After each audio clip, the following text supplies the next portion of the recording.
Shocking లే offs అసలు కారణం ఇదే. ఉదయం 6 గంటలకు నిద్ర లేచి మెయిల్ చూసుకునే లోపే ఉద్యోగం ఊడిపోయింది. అవును, టెక్ దిగ్గజం ఒరాకిల్ తన ఉద్యోగులకు ఇచ్చిన అతిపెద్ద షాక్ ఇది.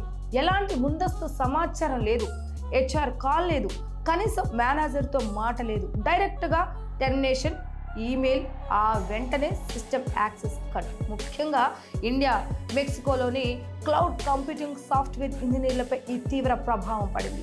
ఇంత అకస్మాత్తుగా ఎందుకు?